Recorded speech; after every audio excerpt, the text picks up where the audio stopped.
আসসালামু আলাইকুম রহমতুল্লাহি বারাকাতুহু।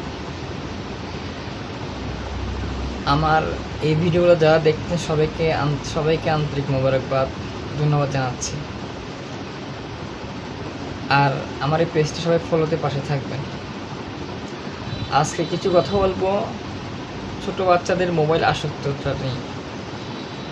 এখন দেখা যাচ্ছে ক্লাস 1, 2, 3, 4, 5, বিশেষ করে এই প্রাইমারি বিভাগের ছাত্রছাত্রীদের এরাই বেশিরভাগ মোবাইল এডিক্টেডটা বেশি হয়ে গেছে। যারা মেচুর তারা তো মোটামুটি নিজেদেরকে আয়ত্ত রেখেছে, কিন্তু এখন আমরা দেখতে পাচ্ছি বেশিরভাগই যে ক্লাস 2, 3, 1, 2 বাচ্চা ছেলেমেয়েরা সবাই, আমি নিজেও টিউশন করি, দেখিও ওরা সবাই মোবাইল এডিক্টেডটা বেশি। হ্যাঁ, মাদ্রাসায় পড়ে, স্কুলে পড়ে, মাদ্রাসা পড়া দিছে ক্লাসে, এই পড়া মাদ্রাসায় যা পড়া দিল আর কি আপনার। তো দেখা যাচ্ছে কি যতটুকুই যে সাবজেক্টগুলো 3টা 4টা 5টা যতটুকু সাবজেক্ট পড়া দিছে অল্প অল্প করে সেই পড়া শেষ করলো কোনোরকম শেষ করলো। তার টার্গেটটা হলো কি কোনো পড়াটা আমি এখন মুখস্থ করবো কালকের জন্য, এরপরে আমি তাড়াতাড়ি হাতে মোবাইল নিব। তো টার্গেটটা হচ্ছে আপনার খেয়াল করবেন যে কি সে পড়াটা শুধু শিখতেছে কিন্তু সারাক্ষণের জন্য, এই লং টাইমের জন্য না, সর্বখানিকের জন্য না, সে পড়াটা শিখতেছে খুব শর্টলি, যেন সে মানে আজকে মনে করেন সন্ধ্যায় পড়াটা পড়তে বসছে, সে এই সন্ধ্যায় পড়তে বসছে এবং 1 ঘন্টার জন্য শিখবে, কোনোরকম ক্লাসে গিয়ে পড়াটা দিতে পারলে হলো তার। সে এই কাজটা করার পর সাথে সাথে সে মোবাইলটা হাতে নেবে। এই মোবাইলটা হাতে নিয়ে তার সে গেমস হোক বা বিভিন্ন ধরনের ভিডিও হোক, কার্টুন হোক, এগুলো সে দেখতে থাকে।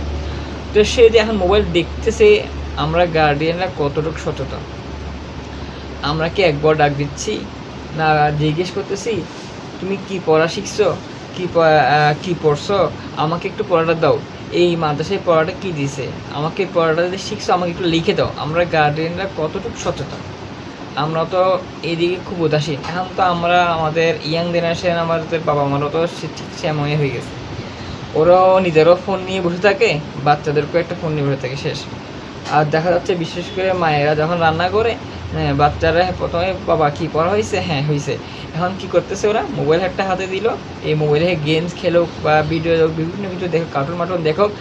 এই যে এখন এই বয়সে ক্লাস 5 পর্যন্ত প্রাইমারি অবস্থা থাকে যারা এখন ওদের শিখার বয়স, ওরা এখন একটা হাদিস শিখবে, একটা কোরআন শিখবে, একটা সূরা শিখবে, যা শিখবে মাসালা শিখবে, সবই মনে থাকবে।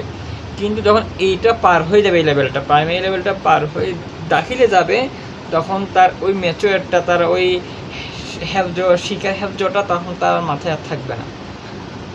তো এখন আমাদের এই বাচ্চাদের প্রাইমারি লেভেলে শেখার সময়, আর আমরা নিজেরা গার্ডিয়ানরা তাদের জীবনটাকে ক্যারিয়ারটা গড়ার আগে আমরা নষ্ট করে দিচ্ছি মোবাইল ফোন দিয়ে। আমরা সদর চাইব কি তাদের থেকে ফোনটা যেন খুব কম ব্যবহার করাইতে পারি, তাদেরকে খুব ফোন কম দিতে পারি। আমরা এই মোবাইল ফোনটা তাদেরকে দিয়ে তাদের ব্রেনটা নষ্ট করে দিচ্ছি, তাদেরকে পড়ালেখা থেকে আরও আমরা আগ্রহটা আরও নষ্ট করে দিচ্ছি। আমরা বরঞ্চ তাদেরকে আমরা পিতামাতারা যারা আছি, আপনারা চাইলে ওদেরকে বিভিন্ন শিক্ষণীয় গল্পের বই দিতে পারেন, বিভিন্ন গল্পের বই আপনি নিজে পড়েন এবং বাচ্চাদেরকে পড়ার উৎসাহিত করেন। মোবাইল ফোন থেকে দূরে রাখেন না, আমরা তাই না, আমরা মোবাইল দিয়ে রাখি। হ্যাঁ, আমরা আরও উল্টো আমরা বলে থাকি কি না, আমার বাচ্চা পড়া শিখছে, আমি বাসায় কী করবে, আর ফ্ল্যাট বাসায় থাকে, এখন তো বেশিরভাগ মানুষ ফ্ল্যাট বাসায় থাকে, কারণ কি মাঠ নাই, খেলার জায়গা নাই, কী করবে, বাসায় মোবাইলে দেখো। তো এই মোবাইল দেখাতে কিন্তু সে তার ব্রেনটা নষ্ট করে দিচ্ছে। তো যে এই বয়সে যা শিখবে তার ব্রেনটা নষ্ট করে দিচ্ছে।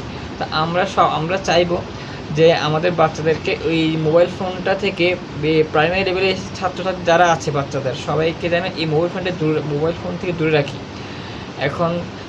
আর আমরা চাইবো কি তাদের সাথে সময় স্পেন্ড করার জন্য, সময় কাটানোর জন্য তাদেরকে একা মোবাইল না দিয়ে তাদের সাথে সময় কাটানোর চেষ্টা করব। তাহলে আশা করি আমরা আস্তে ধীরে আমাদের বাচ্চাদেরকে পড়ালেখায় উৎসাহিত করতে পারবো, মনোযোগী করাতে পারবো।